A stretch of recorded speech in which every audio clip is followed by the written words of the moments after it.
Oke guys, balik lagi di apa ya? Bukan channel YouTube juga sih. Cuman gue pengen ngelakuin sharing secara rutin karena salah satu dari bentuk belajar yang sangat efektif itu adalah cara belajar dan mengajar. Jadi salah satu bentuk gue untuk bisa sharing ideas dan sharing benefit itu adalah dengan cara gue bikin konten seperti ini ya. Oke, jadi gini. Seringkali hal ini suka dilupakan oleh orang muslim khususnya terkait tentang puasa dari perspektif sains gitu. Karena kita nggak bisa mendikotomikan ilmu, kita tidak bisa hanya memandang satu ibadah atau satu amalan hanya dalam perspektif spiritual saja. Kenapa? Karena ilmu itu begitu luas, bahkan para saintifik, para saintis, para sekuler, para ulama dulu itu terbukti dengan multidisiplinnya melihat, karena untuk membuktikan ya, kalau menurut saya sih persepsi saya seperti ini. Untuk membuktikan kebenaran Allah itu tidak bisa hanya diperlukan satu pendekatan. Artinya perlu banyak pendekatan lain untuk mengaplikasikan, untuk men-sharing kekuasaan-kekuasaan Allah kepada makhluknya. Nah, di antara salah satu bentuk ilmu yang bisa mengetahui esensi eh, dari suatu ibadah, manfaatnya bagaimana, itu adalah ilmu medis. Nah, yang ingin saya tekankan di sini adalah pertama, puasa. Karena nanti kita akan menghadapi bulan puasa, khususnya untuk para umat muslim ya. Kita puasa ya 30 hari gitu. Tapi menariknya seperti ini. Sebenarnya tradisi puasa itu jika kita telisik dari sejarah tidak hanya dilakukan oleh orang muslim. Bahkan ada beberapa literatur yang mengatakan ya orang Kristen, orang Yahudi juga berpuasa gitu. Kalau misalkan dalam tafsirnya Fakhruddin Ar-Razi dijelaskan, cuman saya lupa bagaimana ibarahnya, nanti akan saya sampaikan lagi terkait ini. Tapi yang ingin saya tegaskan begini, artinya puasa itu tidak hanya untuk orang Islam, tetapi Gusti Allah itu memberikan satu alternatif yang sangat baik untuk orang Islam. Kita berpuasa. Kenapa kita berpuasa?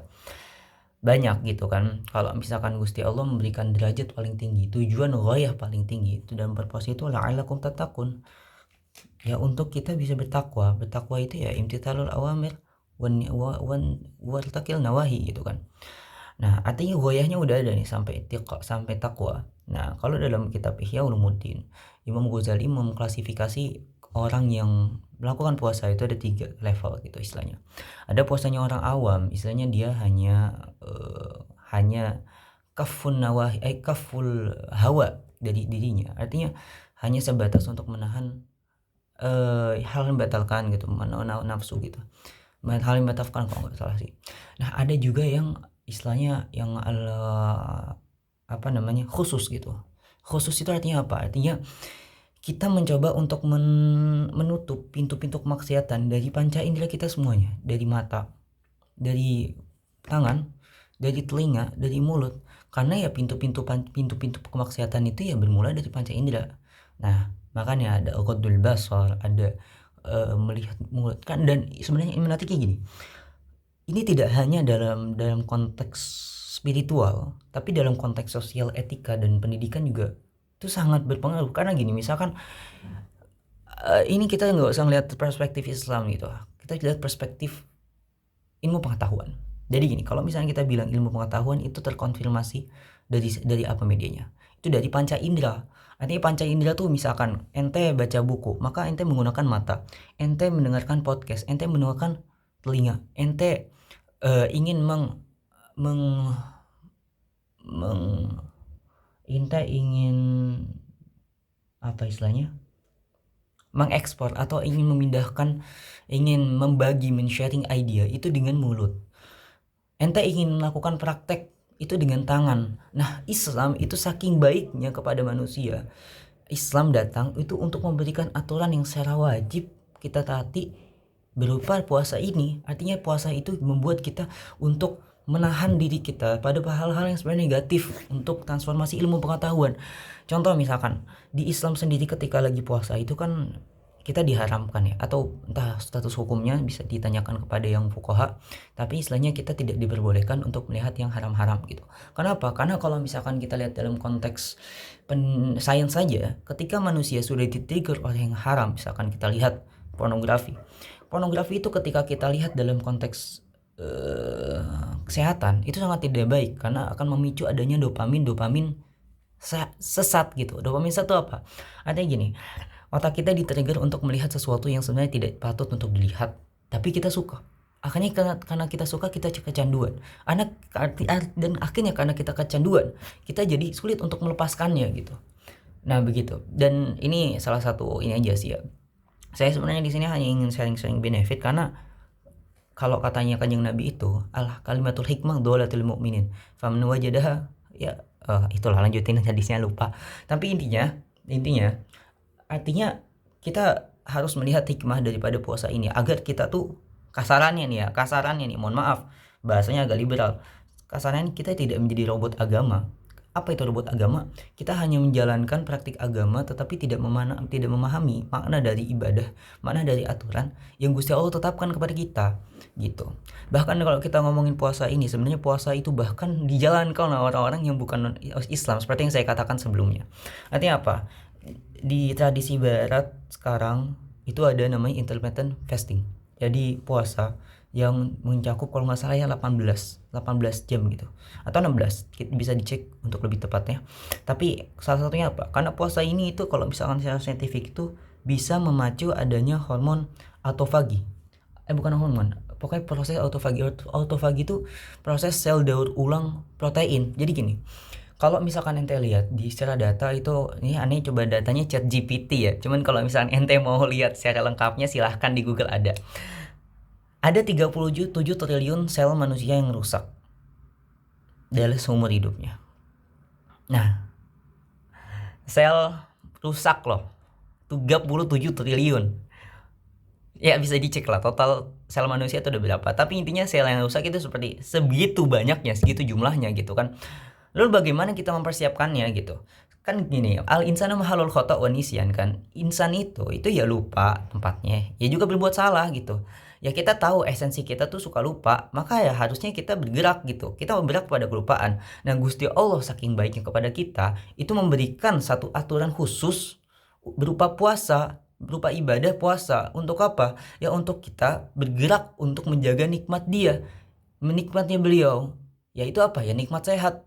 Ya kita udah dikasih kesehatan, maka tidak masuk akal kita tidak menjaganya gitu. Ya ntar lu pas lagi meninggal di hari kiamat ditanyain, lu punya mata, lu punya telinga, lu punya hidung, lu punya mulut, lu punya paru-paru, lu punya jantung gitu.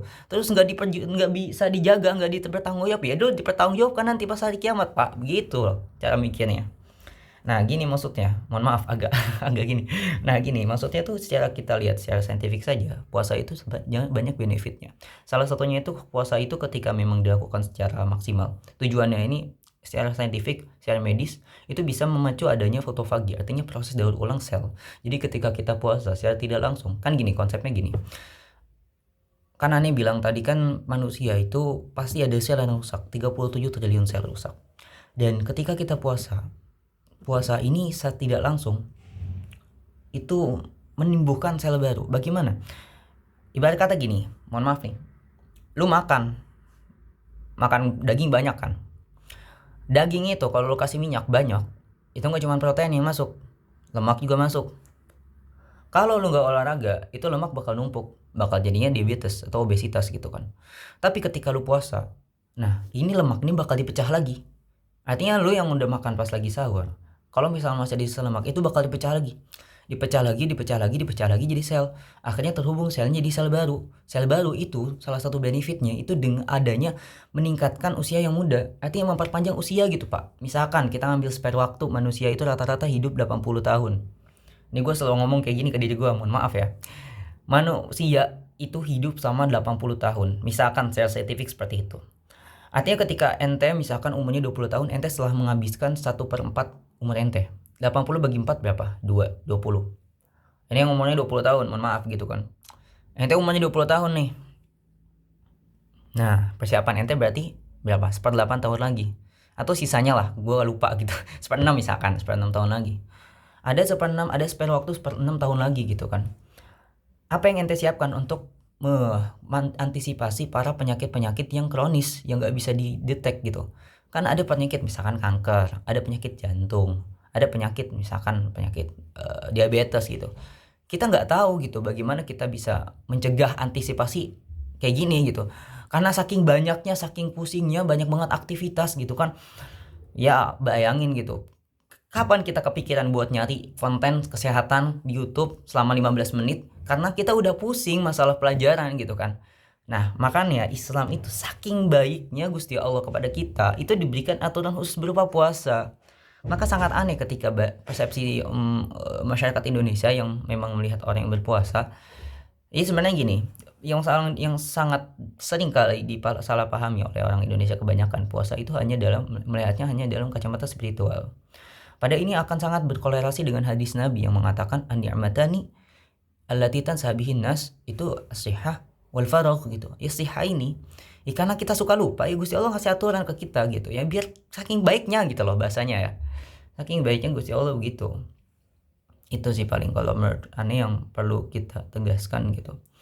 Itu kalau misalnya dalam aspek kesehatan.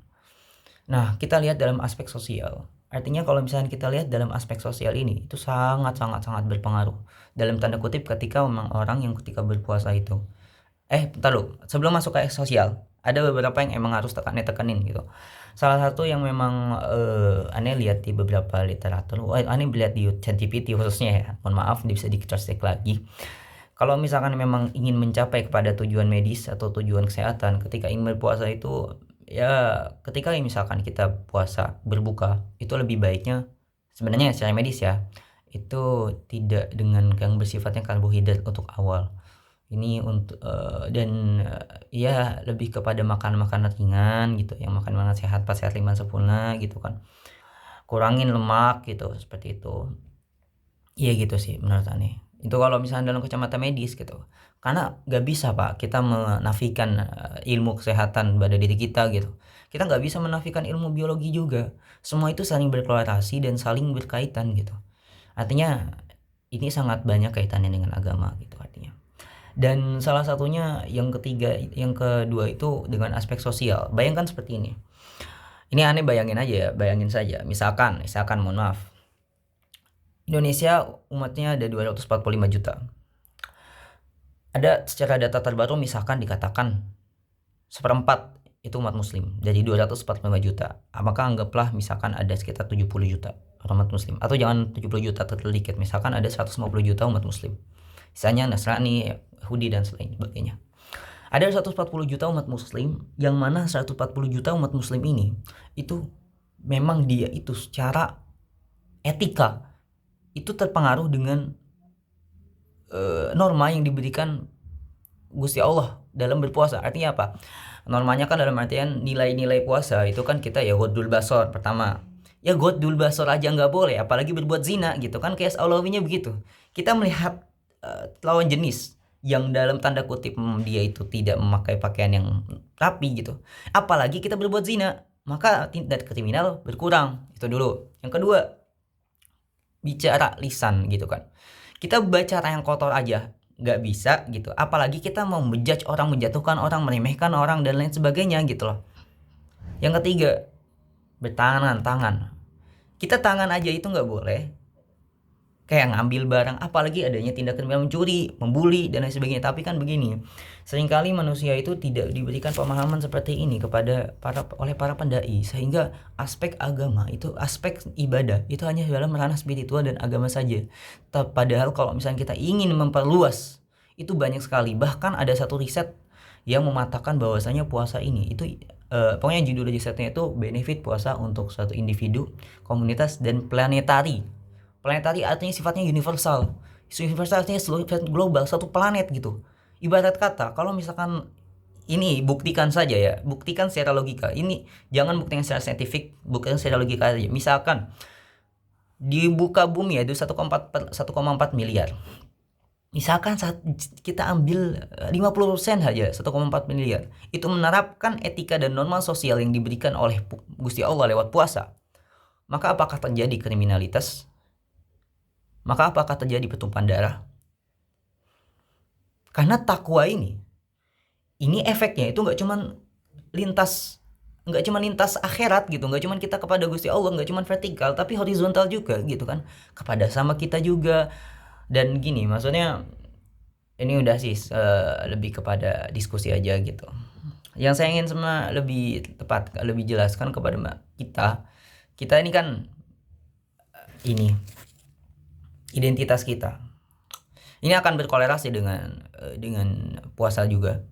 Di sini gue pengen nanya identitas. Bagaimana Bang Ali misalkan, bagaimana Anda mendefinisikan diri Anda sendiri? Siapa diri Anda? Ini gue tanya satu-satu nih. Siapa diri lu, Ilham? Siapa diri Luhan?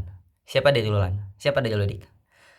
Semua orang punya banyak sekali identitas. Bahkan ada teori multi identitas yang dikemukakan oleh salah satu ahli produktivitas. Ya ini bahas panjang sih bahasnya. Multi identitas maksudnya ini salah satu bentuk alternatif untuk membentuk habit atau kebiasaan baru. Jadi kita melegitimasi identitas diri kita sehingga kita suka menyalahkan itu. Tapi intinya siapa identitas lu? Gue pengen diskreditkan, yang gue pengen khususkan itu ada dua identitas yang pasti pada diri manusia, khususnya muslim. Pertama, identitas yang pertama itu manusia. Di sini ada yang percaya sama ilmu mantik, ada yang langgar hukum logika. Semuanya belajar ilmu mantik. Nah, apa itu manusia dalam perspektif logika? Itu adalah al-hayawan un-natiq. Al-hayawan di sini itu kalau misalkan kita lihat dari segi definitif atau terminologi, itu mencakup luas. Jadi tidak hanya pada aspek hewan, dalam aspek anjing, monyet, kucing, orangutan, enggak. Tapi al-hayawan itu dari kata hayyun, artinya makhluk hidup. Dan ini dikatakan genus dalam ilmu logika, atau kalau dalam ilmu mantik itu jenis, ya kan? Tapi jenis ini harus perlu diferensiasi. Genus itu perlu diferensiasi, perlu yang membedakan antara dia dengan yang makhluk yang lain. Karena kalau enggak lu sama kayak hewan, kalau enggak lu sama kayak kucing, sama kayak anjing gitu loh. Gitu. Artinya lu dikasih otak gitu. Nah ini aneh pengen pakai perspektif otak karena kita semua sama-sama punya otak kan. Kalau kita lihat dalam kacamata esensialism, artinya dalam kacamata perspektif yang terminologis, kita lihat kita itu sebenarnya pada hakikat adalah hayawanun dalam perspektif logika. Artinya kita sebenarnya makhluk hidup. Kita dengan hewan, kita dengan kucing itu sama sebenarnya dalam perspektif genusnya. Dalam perspektif genusnya, kita sama-sama makhluk hidup. Artinya, mohon maaf nih, artinya dalam perspektif makhluk hidup ini, mohon maaf ya, gua kucing gua, ngerti nggak? Tapi ini kita menafikan akal dulu. Ini gue pengen dalam tanda kutip dalam perspektif makhluk hidup. Maka manusia itu bagian dari tatanan alam semesta. Dan tatanan alam semesta itu bagian dari manusia. Nyambung gak? Ini gue bakal kasih contoh. Mulai dari yang sifatnya tanaman, hewan, tumbuhan. Contoh gini, waktu itu kalau misalkan kalian yang pernah pergi pada ini malam sama Bu Amani Lubis, itu pasti tahu kalau misalnya Bu Amani Lubis itu sempat bahas tentang waktu itu ada satu fenomena di mana hewan-hewan itu ketika itu kalau nggak salah ya ada masyarakat di luar Jawa itu membakar hutan dan ketika itu gajah-gajah itu menyerang rumah para penduduk ketika itu. Mereka menyerang rumah para penduduk, Pak. Begitu kan. Dan yang kocaknya, para penduduknya menyalahkan hewan. Artinya apa? Artinya itu artinya si penduduknya ini itu mencoba untuk merusak habitat hewan, yaitu gajah. Gajah emang ngamuk dong. Ya enggak? Artinya antara manusia dengan hewan tuh saling berkolerasi gitu loh. Kita harus menjaga dia, maka dia akan menjaga kita. Sama-sama punya hak. Artinya ya hablum minal. Kita nggak cuma hablum minal Allah, nggak cuma hablum minas, sampai hablum minal alam juga. Karena ya tanggung jawab kita ya untuk menjaga alam gitu. Makanya kalau misalkan istilahnya, misalkan ada satu kerusakan, ini kita ngomong masalah ekosistem tumbuhan saja gitu. Tumbuhan misalkan kita nggak jaga pohon, maka yang konsekuensinya apa? Kita akan kehilangan oksigen gitu. Ya manusia butuh oksigen, artinya kita butuh pohon juga gitu kan. Contoh misalkan kebersihan lingkungan, nggak harus pohon lingkungan. Misalkan kita anggaplah bahkan hal ini di luar daripada genus, bahkan ini bukan makhluk hidup, ini makhluk mati. Misalkan kamar berantakan, misalkan kamar berantakan gitu kan, itu akan akan bersinggungan dengan kita juga. Artinya misalkan kita lihat kamar kita berantakan, seringkali gini, yang saya punya teori ya, cuman belum dipastikan secara ini, cuman cara kita merepresentasi lingkungan kita itu menandakan cara kita berpikir. Nanti ketika kita berpikir rapi, maka cara kita merepresentasi dunia itu dengan rapi juga. Kita menata buku, menata Quran, menata kitab semuanya dengan rapi, maka itu akan merepresentasikan kerangka berpikir yang rapi juga gitu. Begitu juga seperti kebaliknya, ketika kita mencoba melatih untuk menata rapi sesuatu, kitab-kitab yang ada di ebook yang di Samsung Notes kita tata rapi, terus kita tata rapi, itu akan melatih stimulus otak kita untuk berpikir secara sistematis dan manajemen itu, manajerial begitu Pak. Itu dia sih, kayak udah lama banget, udah 21 menit kan. Mungkin aneh sifatnya itu bukan untuk mendakwah, bukan untuk ini, hanya untuk dalam diskusi saja. Karena menurut saya narasi-narasi seperti ini itu perlu untuk didialogkan secara masif gitu. Karena gini, manusia itu, yang membedakan antara manusia dengan hewan pun itu tidak hanya logika. Kan seringkali otak itu dikaitkan dengan logika. Tapi yang sangat membangun adanya peradaban dan inovasi itu adanya ide. Kalau katanya Pak Gita Wirjawan, salah seorang mantan Menteri Indonesia, mengatakan bahwasanya Indonesia sekarang krisis namanya dialektika ide. Dialektika ide itu adalah ketika kita kurangnya mempertanyakan, membagi, menarasikan satu pertanyaan. Bagaimana? Kenapa bagaimana? Maksudnya bagaimana? Kenapa bagaimana ini seringkali terlupakan di otak manusia. Padahal dua pertanyaan ini akan memacu imajinasi, dan dari imajinasi akan memacu adanya inovasi gitu. Karena kita sudah terlalu larut dengan istilahnya dengan hal yang sifatnya itu kesibukan gitu. Manusia itu butuh jeda, manusia itu butuh spasi. Saking baiknya Gusti Allah sama kita, kita diberikan spasi di setiap kehidupan kita, di setiap hari kita. Kita diberikan 5 menit, at least 5 menit untuk sholat dalam waktu 5 hari. Artinya kalau misalnya kita bisa investasi aja dalam waktu 25 menit dalam sehari, kita investasi untuk bisa melakukan self reflection dan self evaluasi, maka dampaknya itu bisa untuk 1, 2, 3, 4, 5, 6 tahun ke depan. Tapi bayangin orang yang istilahnya dia bukan orang beragama, dia pun tidak tahu makna sholat itu seperti apa, tidak tahu makna zikir apa, tidak tahu makna puasa apa, dia tidak beragama, dan dia punya, mohon maaf, lingkungan yang sangat kurang baik gitu, kriminal, terus juga orang tuanya strict parents. Maka di mana tempat dia untuk bisa melakukan perenungan gitu?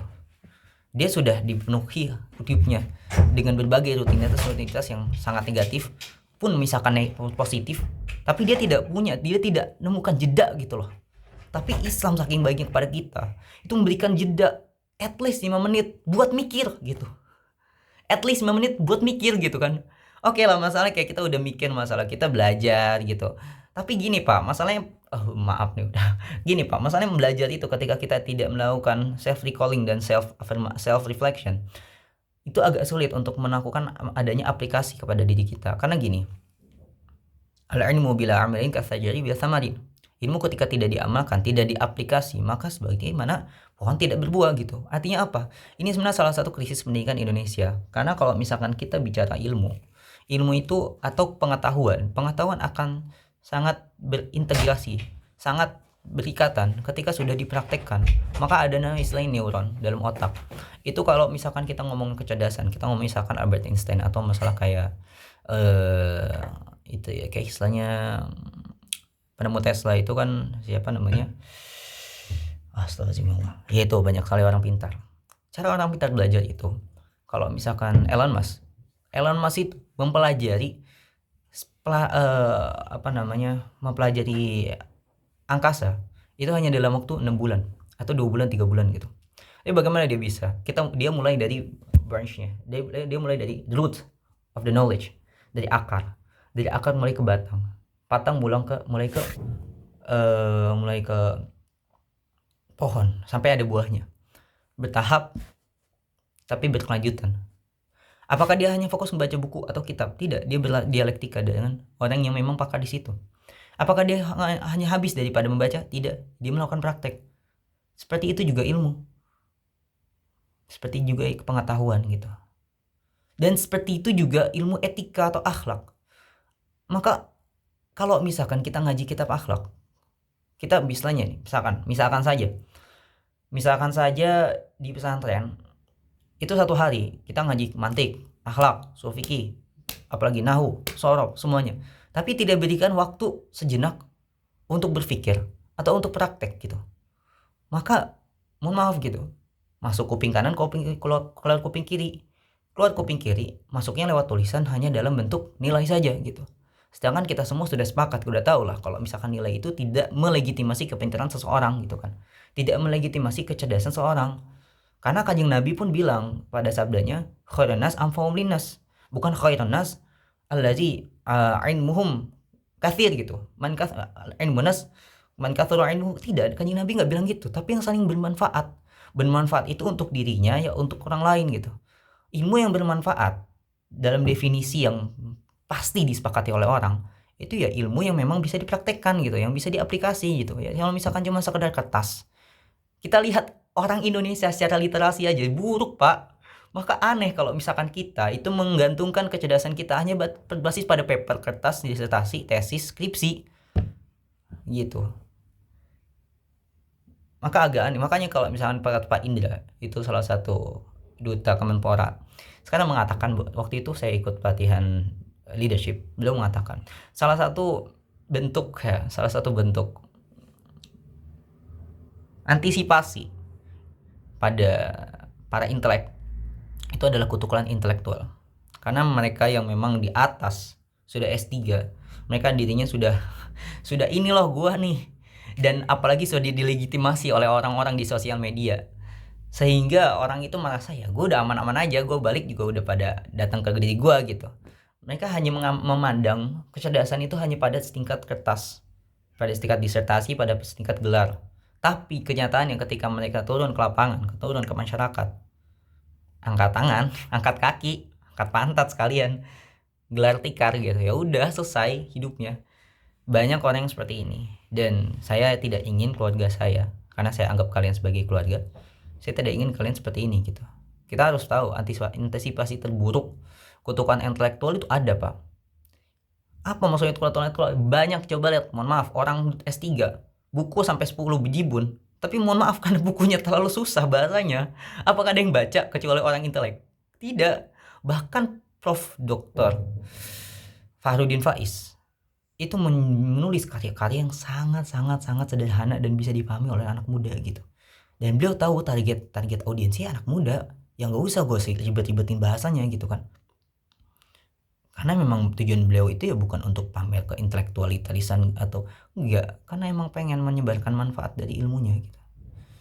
Makanya pertama perlu kita aktifkan adanya dialektika seperti ini, adanya perbincangan seperti ini. Dan terakhir, salah satu bentuk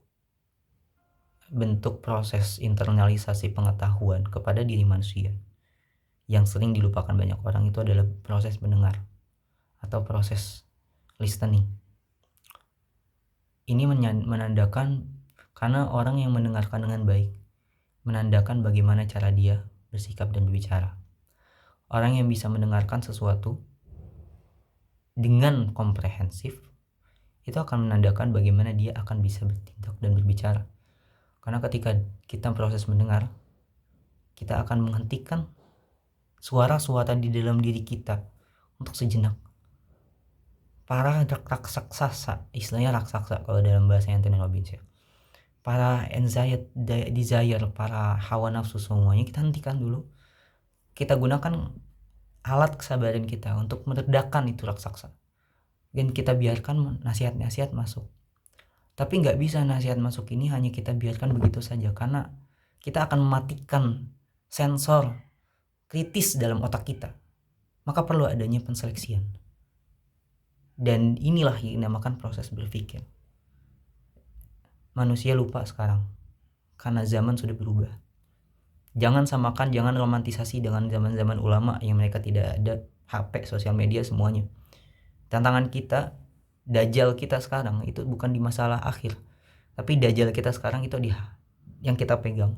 Maka bagaimana Anda bertindak dengan apa yang Anda pegang sekarang, itu yang menentukan bagaimana masa depan Anda.